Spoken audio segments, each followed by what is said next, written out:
This is home we belong. More than welcome here. This is home we belong. More than welcome here. This is home we belong. More than welcome here. This is home we belong. It's healing to be welcomed, so good to be received. Now that we're in the circle, there's something more we need. To be more than welcome here. This is home we belong. More than welcome here. This is home we belong. Good morning. Last week we started with the thesis of this whole new series that we're doing, that Jesus didn't come to tear up the law, but to help us discover its roots, to tear out anything that's grown up to choke it. This week we got to one of the hardest, most misunderstood pieces of teaching: turn the other cheek. For a long time, people have heard that as just take it, roll over, don't fight back, let people walk on you. That is not what's happening in this text. What Jesus describes here is something much braver than either fighting back or giving in. It's another way, and it's exactly the kind of compassionate justice we're going to sit with today. This welcome's from the Spirit. It's bold and wide and clear. Now we're woven together. We're missed when we're not here. We are more than welcome here. This is home we belong. More than welcome here. This is home.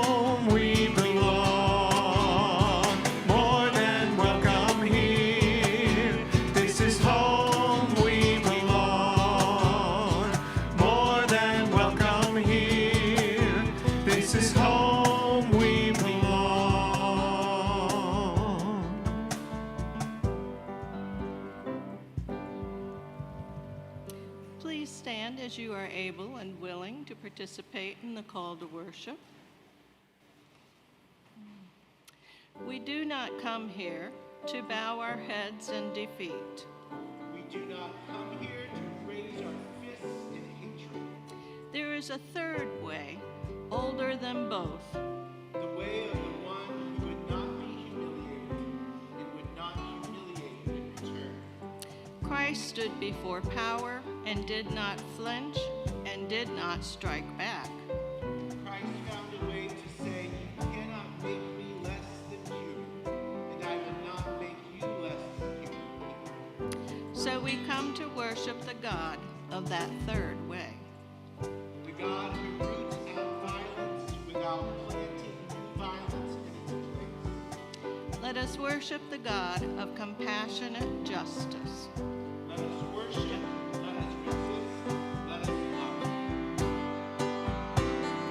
Joyful, joyful, we adore you, God of glory, Lord of love. Hearts unfold like flowers before you, opening to the sun above. Melt the clouds of sin and sadness, drive the storms of death.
This isn't the peace of pretending everything's fine. This is a harder peace. It's strong enough to stand its own ground without becoming what it stands against. May the peace of Christ be with you. Let's turn and share the peace amongst ourselves.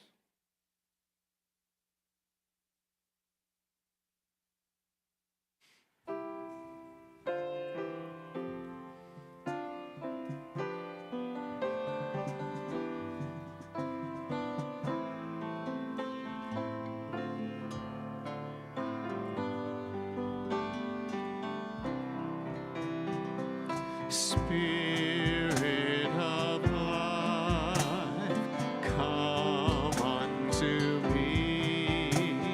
Sing in my heart all the stirrings of compassion. Blow in the wind, rise in the sea, move in the hand, giving life the shape of justice. Roots hold me close, wings set me free.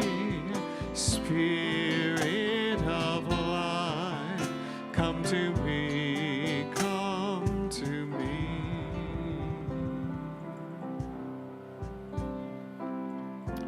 Let's take a moment to be still. If it helps you, you can close your eyes. Let your shoulders drop. Bring your attention to your body, noticing if you're holding any tension. The tension of a fight that you didn't finish, or a fight that you're bracing for. Breathe in slowly and let it out. In and out. Today's text isn't about fighting or taking flight or fawning. It's about another way, one that takes real courage and real calm to walk. So for a moment, let's practice that calm now, before we need it. Not the calm of giving up, the calm of standing steady and rooted.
And when you're ready, let your breath bring you gently back into this room.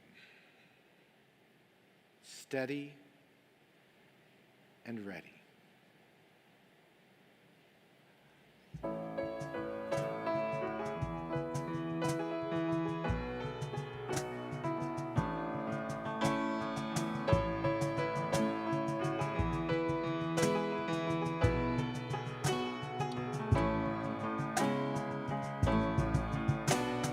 This is our path, the path path of Jesus, this is our way, the way of the Christ. Fierce compassion and justice for all alike. 10,000 names of the holy, this is the one we know. 10,000 paths of the faithful, this is the one we follow. Follow, this is our path, the path of Jesus. This is our way, the way of the Christ. Fierce compassion and justice for all alike. God bless the life of our neighbor, anyone we're beside. Good work and words are aroma, God's love alive in kindness, kindness. This is our path, the path of Jesus. This is our way, the way of the Christ. Fierce compassion and justice for all alike. This is our path, the path of Jesus. This is our way, the way of the Christ. Fierce compassion and justice for all alike.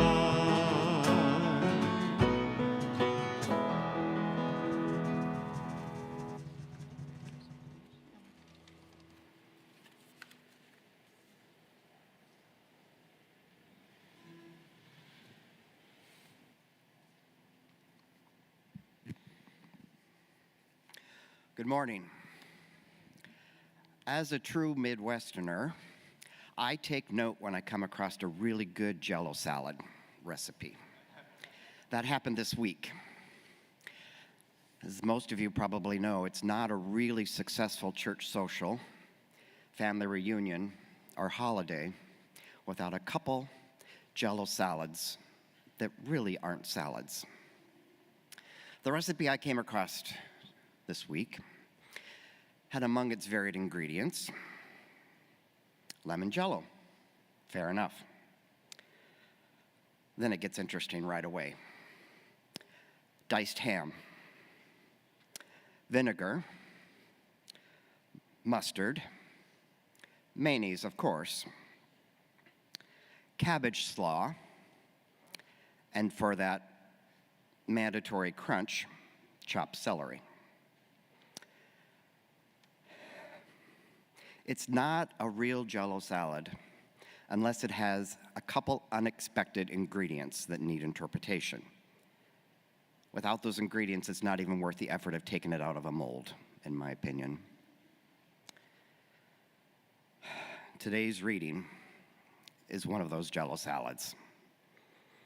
I'm not going to offer any commentary because it's difficult to understand at first reading. It seems obvious. But there's a couple interpretations there that aren't as obvious to the gentle reader. I'm leaving it up to preachers that I respect. Two of them, in fact. One, Martin Luther King Jr. Two, Pastor Jason Fairbanks. It's in their hands that I leave today's scriptural Jell-O salad of Matthew 5:38 through 42. You've heard the commandment, an eye for an eye, a tooth for a tooth. But I tell you, offer no resistance whatsoever when you're confronted with violence. When someone strikes you on the right cheek, turn and offer the other. If anyone wants to sue you for your shirt, hand over your coat as well.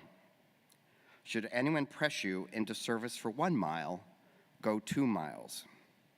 Give to those who beg from you, and don't turn your back on those who want to borrow from you. Let's leave it at that for now. Here ends the reading. 1, 2, 3. 1, 2, 3.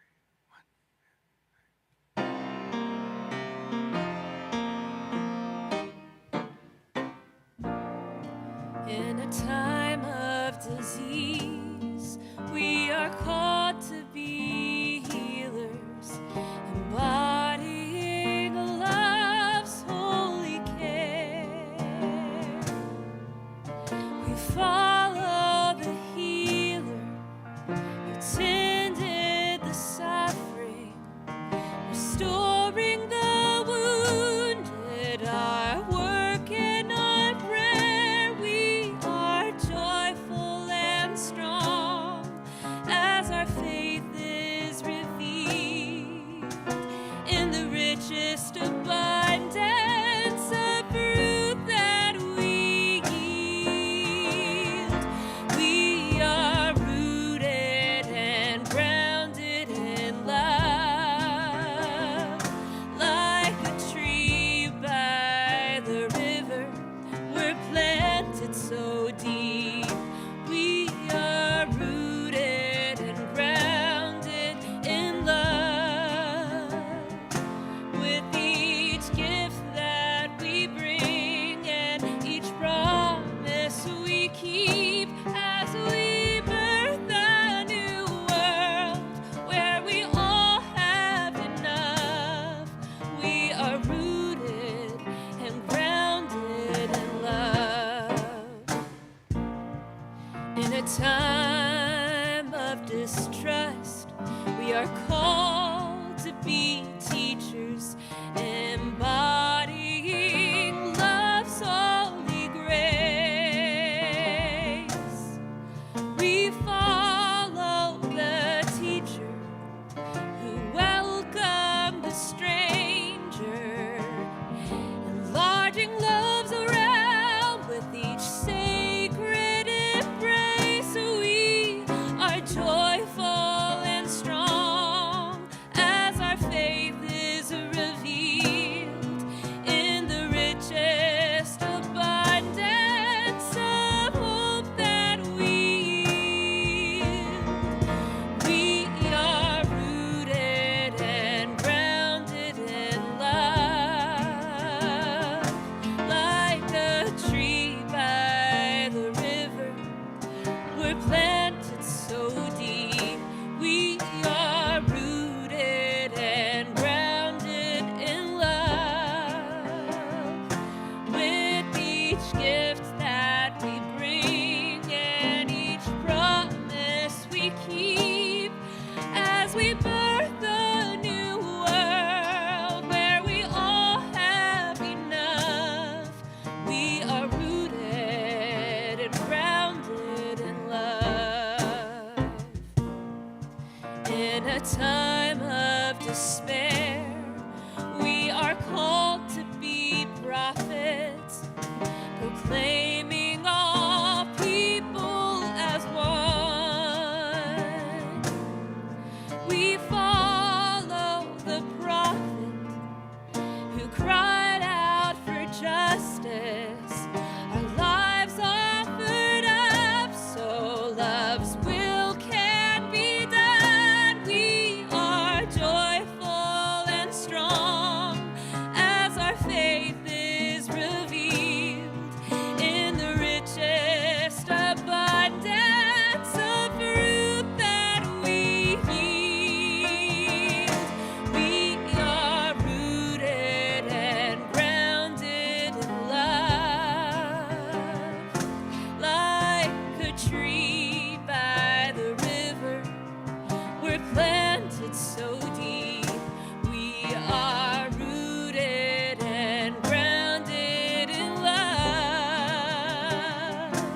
With each gift that we bring and each promise we keep, as we birth a new world where we all have enough, we are rooted and grounded in love. We are rooted and grounded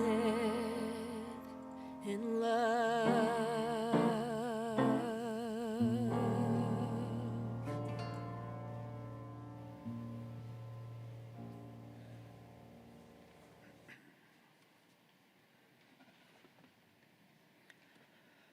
A contemporary reading from Loving Your Enemies by Reverend Dr. Martin Luther King Jr.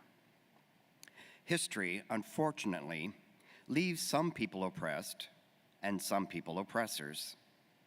And there are three ways that individuals who are oppressed can deal with their oppression. One of them is to rise up against their oppressors with physical violence and corroding hatred. But oh, this isn't the way. For the danger and the weakness of this method is futility. Violence creates more social problems than it solves. Another way is to acquiesce, to give in, to resign oneself to the oppression. But that too isn't the way, because non-cooperation with evil is as much a moral obligation as is cooperation with good. But there is another way, and that is to organize mass nonviolent resistance based on the principle of love. Men must see that force begats force, hate begats hate, toughness begats toughness.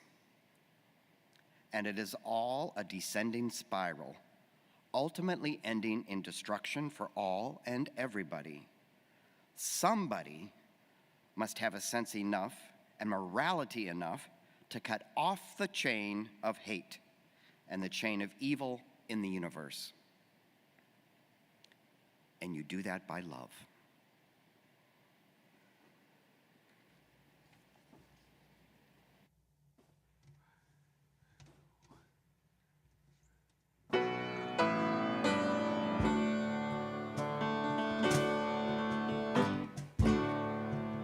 I went up to the mountain because you asked me to.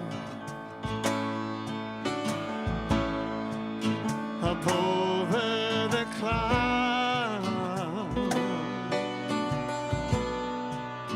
to where the sky was blue. I could see all around me, everywhere.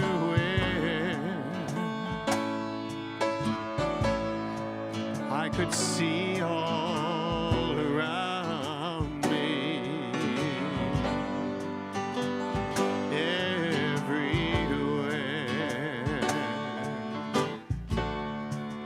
Sometimes I feel like I've never been nothing but tired, and I'll be walking till the day I expire. Sometimes I lay down, no more can I do. But then I go on again, because you asked me to. Some days I look down, afraid I will fall. And though the sun shines, I see nothing at all. And then I hear your sweet voice, oh, come and go.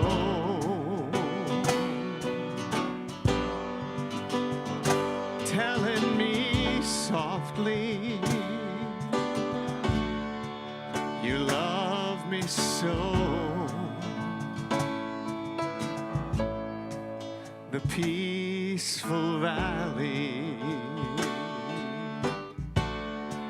just over the mountain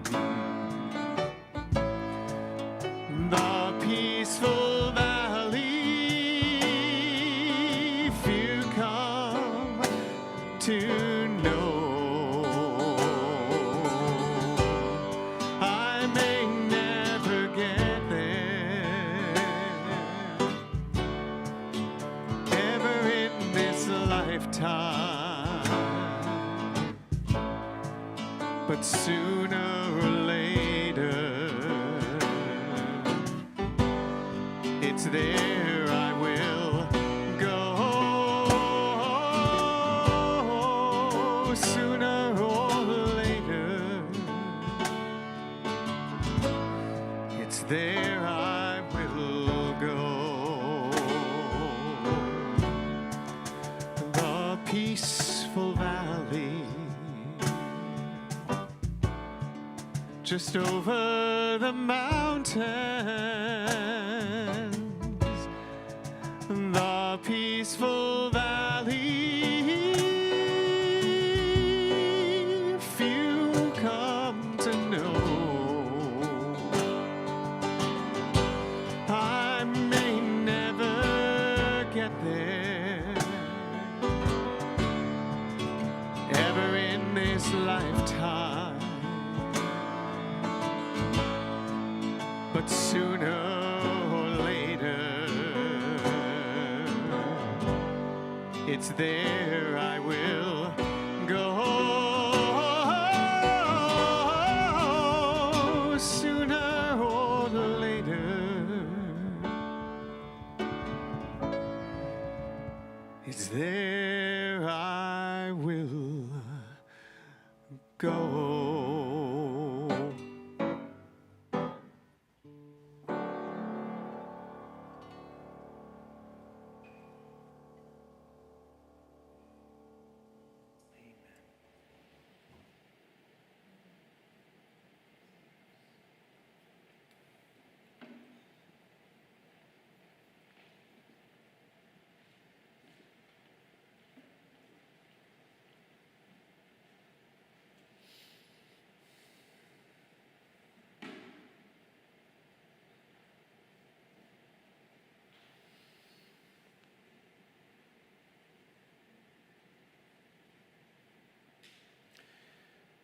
My goodness, thank you, musicians and readers.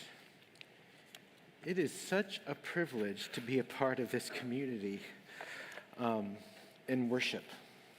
Such a privilege.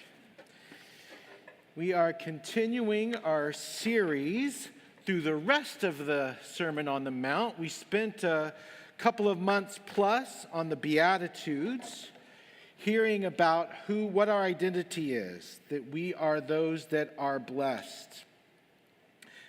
And now, how then do we live? What are the rules for radicals?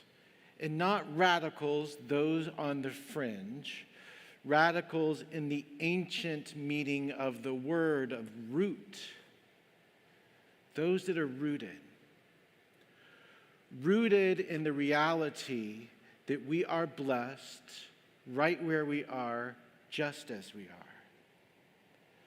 Rooted in the reality that you are the salt of the earth and the light of the world. That we, as Rosa just sang, in a time of despair, who are called to be prophets. Please don't hear this as an apology for this morning's sermon, but as an acknowledgement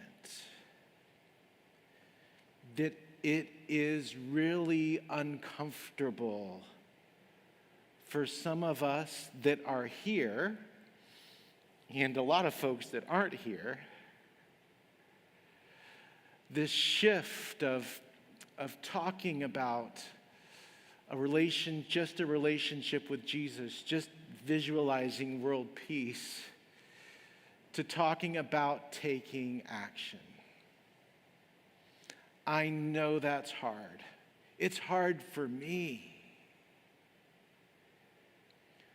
But then the Palm Beach Sheriff's Office shows up in your church parking lot to send up drones to surveil the neighborhood, while immigrants are in the hall with the lights off and the doors locked. Then we lose coworkers who had authorization to work in the United States and then had that taken away. To have a dear friend who lives in fear as he drives around making deliveries for Amazon, fearing that he'll be pulled over, fearing for his immigration hearing in a year. You hear the story of a Florida woman who's been carrying a dead fetus inside of her for 2 weeks because she has to acquire the right number of ultrasounds before any doctor will take the risk of removing it. It's having people that are friends that you love and that you care about that fear the loss of their right to marry who it is that they love. And you're left with no other choice but to say in a time of despair, we are called to be prophets. We have no other choice but to read the words of Jesus, to read the words of our Savior, to read the words of who we call the Christ, for what they mean in their totality, not just in how we've read them in our spiritual formation. You've heard that it was said, an eye for an eye, and a tooth for a tooth. But I say, if someone slaps you on the cheek, turn to them the other as well. It's a passage of Scripture, this little chunk here, that has been used to keep people in oppression. I'll never forget May of 2020, I think it was, when the George Floyd murder and the protests that rose up around the country. Seems like everyone became a Martin Luther King scholar at that time. And people that look a lot like me, of my gender and skin color, were quoting Martin Luther King. They were only using one quote from Martin Luther King, though. And that was the quote that hatred only begets hatred and violence only begets violence, commenting on the protests and riots that were going around the country. That's maybe 0.5% of Reverend Dr. Luther King talked about. There is nothing in these texts that say that we're just to roll over and let injustice walk over us. The text here in most of our translations says, do not resist the evildoer. Warren Carter, in his book Matthew on the Margins, says that's not a full, complete, or maybe even accurate understanding of what that text says. That the sense of that word in the Greek is do not violently resist the evildoer. Carter says Jesus would never say that when evil oppresses us, that we're just supposed to sit there and take it. But Jesus did understand that violence is never the answer. 4 examples that Jesus gives. And one is this. When you're struck on the face, and the word for that is slap, it's not a fist, it's a slap, to turn the other cheek as well. Slapping wasn't just a sign of violence in Jesus' time, it was a sign of disparaging someone. And it was kind of an expected practice, as we can tell. Jesus says when somebody slaps you, so these folks must have been familiar with that. It's what would be done by someone who understood themselves to be superior to someone that they understood to be inferior. So a Roman soldier to a Roman subject. And so what Jesus is saying here, when that happens to you, plant your feet and turn to them the other cheek as well, as their equal. And if they want to slap you again, allow themselves to do that. You're gonna throw them off. He said, if somebody takes your coat, give them your shirt as well. In that time, coat could be used as collateral for a loan. So if you were a farmer, had trouble making the payments this month, you could give your coat as collateral for a loan that you might take out. But the rule was that whoever was holding that coat had to give it back to you at the end of the day, because it gets cold at night and somebody needs their coat. What Jesus is saying here, if somebody takes your coat, somebody doesn't give it back, if you're in court and that's demanded of you, take your shirt off as well and stand there naked. Humiliate that one that would take from you. He said if you're demanded by a Roman soldier to carry their stuff for a mile, and that was a requirement of that time, any Roman soldier could come up to anyone and say, I need you to carry this for the next mile. Only a mile, that's all they could demand of one. He said, go the second mile as well. Throw them off. Confuse those sons of a gun. And say, you'll carry it the second mile as well.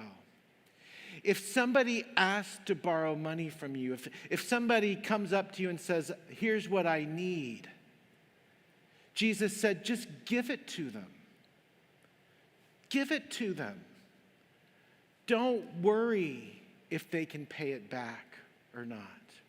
Don't worry about if that's going to be returned to you at some point. And I think it must have made his listeners at that time scratch their head as much as it makes us scratch our head today. That's no way to live, is it? Wouldn't the economic engine come to a grinding halt if we didn't charge interest? If we just gave people what they asked for us? If we just provided mutual aid to one another? And that need is the only thing that determined whether we offered someone something or not? Jesus was turning the world, the understanding of who we are as a culture, upside down. He was suggesting, he was inviting us into another way to live, into another way to be. Jesus assumed two different ways of responding to threats and to conflict and to danger. And most of us have heard of those two. It's part of our lizard brain. It's either to fight, so to put up fists, to take up arms, and say, if you're coming after me, I'm violently coming after you. But I don't remember who said it, but an eye for an eye makes the whole world blind. Nelson Mandela stated, violence for violence is a continuing cycle that just spirals down. The other option that we're familiar with is flight. So we either take it or we run away. That neither accomplishes anything. We've come to understand a third response to danger, to conflict, and I had forgotten about this when I was writing the liturgy for the service, but that's fawning. And I'm surprised I forgot it because that's my favorite way to handle danger or conflict. And that is the habit of ingratiating ourselves to the oppressor. If I can just make them my friend, then all of this is going to go away. We, all of us, or at least all of us that were at the Nehemiah Action this year, saw an example of that. When we brought Sheriff Bradshaw up in front and asked him questions specifically about police and community relations, and gave him the opportunity to talk about how he was handling immigration, he stood up and he said, "We are not doing sweeps. We will never do sweeps." And our response to that was to give him a standing ovation.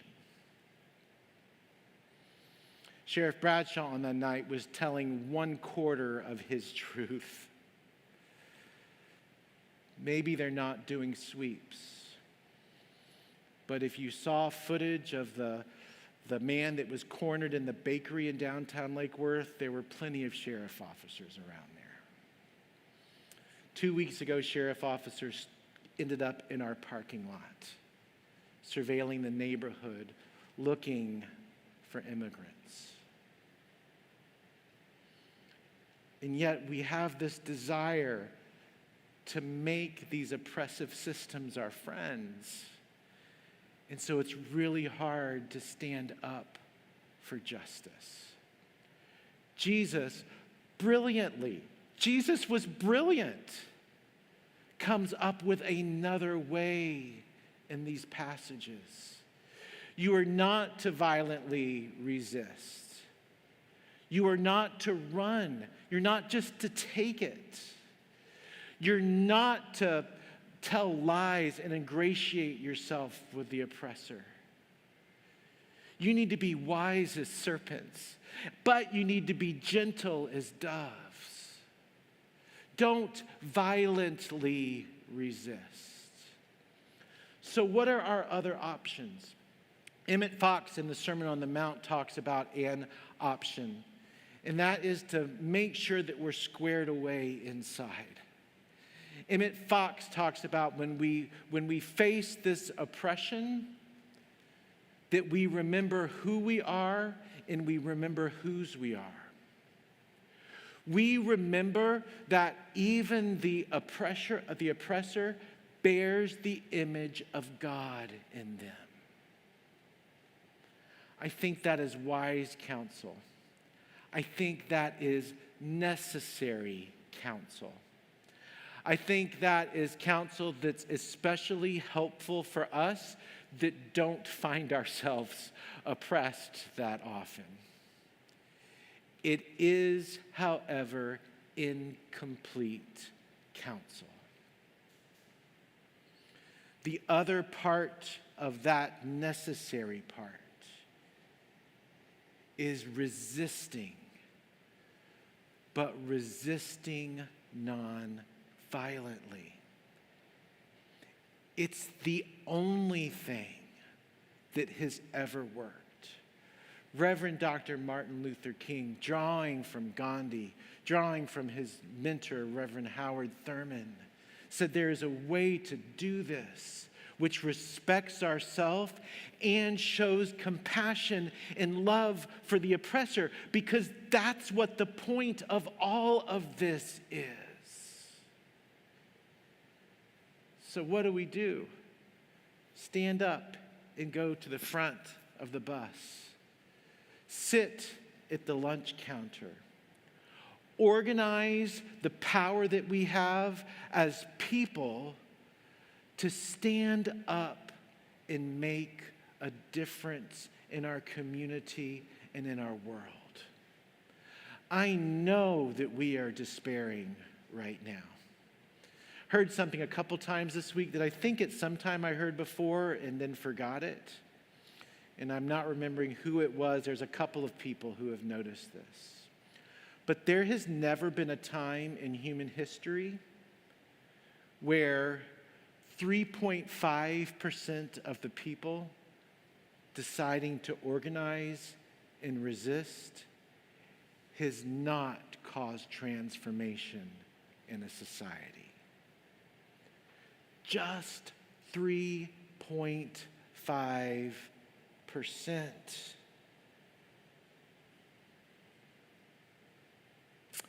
None of this is a technique to master. It's a technique to practice. We never master it. It's a character to grow into. The kind of person that doesn't default to fight or flight or fawn, whatever our favorite is, because something steadier has taken root underneath. We understand, we accept, we live into the fact that we are beloved children of God, blessed in every circumstance, called to be the prophetic light and salt of the world. I'll invite us this morning to think about, where do we let ourselves slip into fighting or rolling over and fleeing or fawning, seeking to ingratiate ourselves with those who would oppress. In our work, in our families, in our church, with those with whom we disagree, in our community, can we find that other way, that fourth way?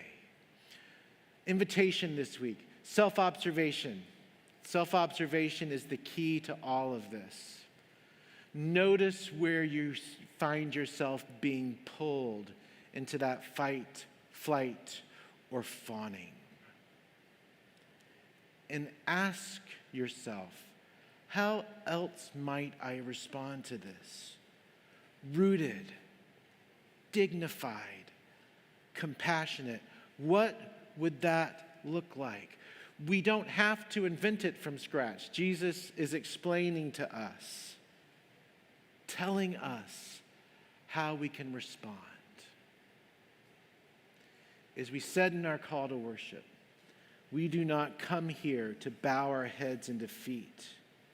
We do not come here to raise our fists in hatred. We embark on another way. And that's going to be easy, right? It is not. It is going to be difficult every step of the way. And I would be lying if I wasn't a little bit resentful about that for the rest of my life in ministry. But there's work to do. Yesterday, our leadership with Peace, the organization that we're involved with, set a goal of 3,000 people organized together by 2030, demonstrating our power in Palm Beach County. That's a very ambitious goal in a short period of time. But there's so much to do. Desmond Tutu said, Nelson Mandela, I have walked that long road to freedom. I have tried not to falter. I have made missteps along the way. Anyone made missteps along the way? But I have discovered the secret that after climbing a great hill, one only finds that there are many more hills to climb. I have taken a moment here to rest, to steal a view of the glorious vista that surrounds me, to look back on the distance I have come. But I can only rest for a moment. For with freedom come responsibilities. And I dare not linger, for my long walk is not ended. Let's pray together.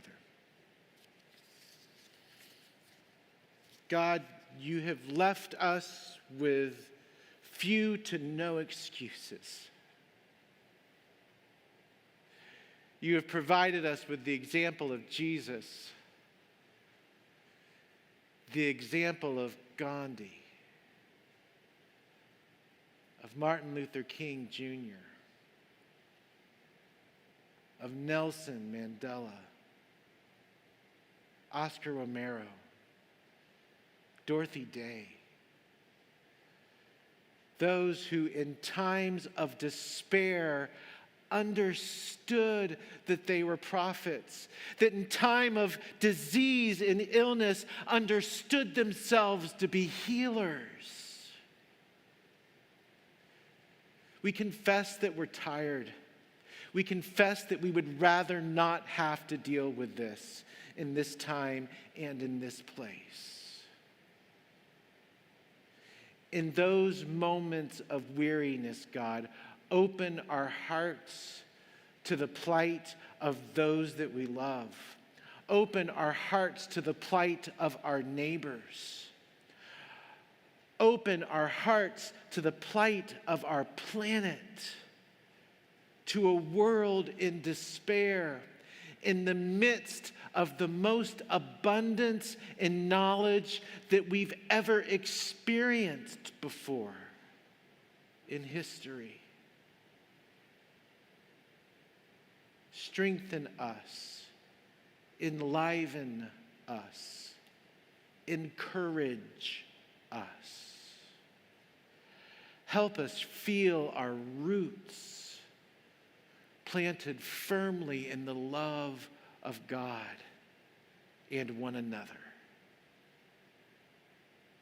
as we continue to do what it is ours to do. God, we lift up in prayer Judy Kraft and Nelson Stone, Gary Sittler, who joins us from Ohio, Mark Stanford, Barbara Derryberry, Jackie Weber, that they will have an awareness of your presence with them, even in the midst of their circumstances. God, we remember the folks that are right here that are grieving the death of someone they love. Those that are caring for parents and children and siblings.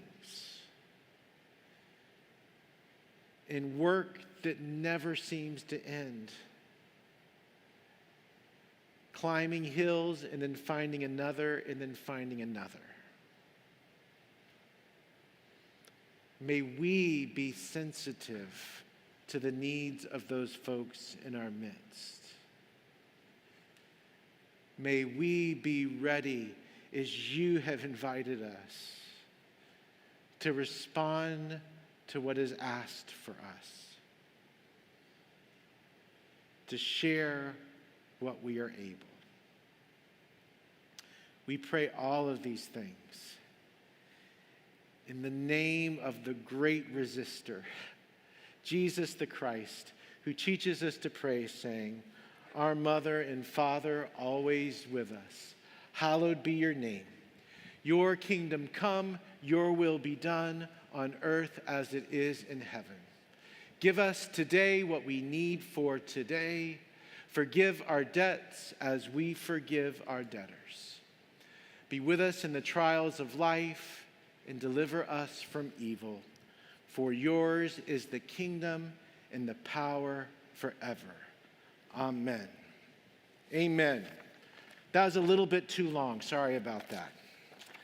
But hopefully we can use it over the course of the week. A couple of things that we have coming up, really a couple of neat things. This Wednesday night, we are beginning a book in our Together group called Jesus and Justice.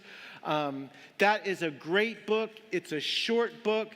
It's an accessible book. So if you heard what I said this morning and said, I'm not so sure that I understand that, I'm not so sure that I agree with it, I'm not saying this book will convince you that this is the path, the way of Jesus. I'm telling you that if you read this book and engage with us in discussion about that, you will have an understanding of what Jesus said about justice. So if that sounds attractive to you or someone that you know, there are books in the back. If they're like $16, so if you can afford it, and if not, that's okay too. And we'll meet beginning at 6:30 here with one another in person at in the office and online at a link that you can find. I think it's in your bulletin, and if not, we'll be in a newsletter that we'll send out tomorrow. Or if you just let me know that you want to participate in that, if for some reason, which there's probably a good chance that I won't get a newsletter out tomorrow, but I will make sure that I get that link to you so that you can participate in that group. In a couple of weeks, on August 16th, we are going to lunch together, those that would like to, at Howley's. We've reserved a space. Thank you, Jill, for doing that. Because if you try to go to Howley's on Sunday afternoon, you know you can't always get a space there. So this is your chance without a wait. So if you'd like to participate in that, you can see Jill or you can see Susan. We do need to let them know how many folks that have coming. So please do that. Cross Walk to End Hunger, still a little bit away, the Hustle to End Hunger, but we participate in that. We are the sole presenting sponsor of the Cross Hustle to End Hunger this year. So very proud of that and our work that we do with Cross. If you would like to participate in that, either by walking or running, or we'll have a little booth table there, you can maybe just come and sit at that. Something for everyone. So that is the first weekend, the first Saturday in October. Let's stand and sing together, Ain't Gonna Let Nobody Turn Me Around.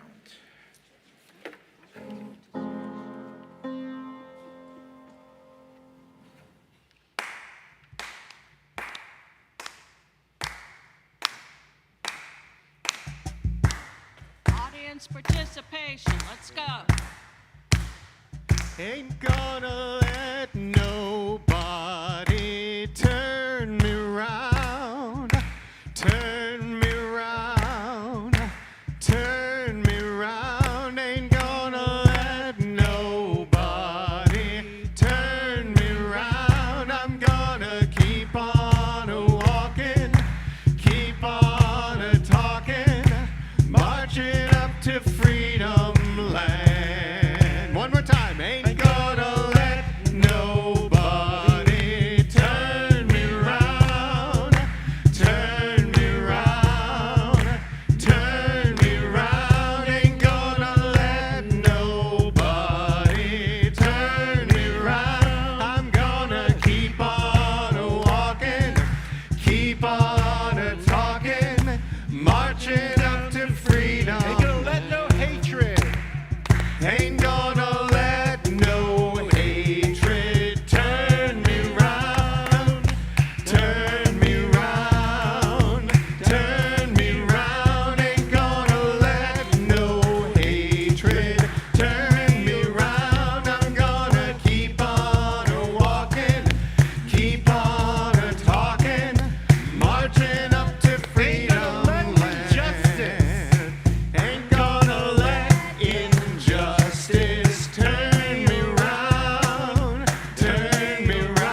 Go now from this mountain, not because the journey is over. The journey is never over, but because it has only begun. You are on the path of becoming, still unfinished, still unfolding, and blessed in every step. May the source hold you. May the word guide you. May the breath move within you. As you practice justice, extend mercy, and choose again and again the way of Jesus in the world. Now go, be good news. Be the people that you are becoming. Thanks be to God. Amen.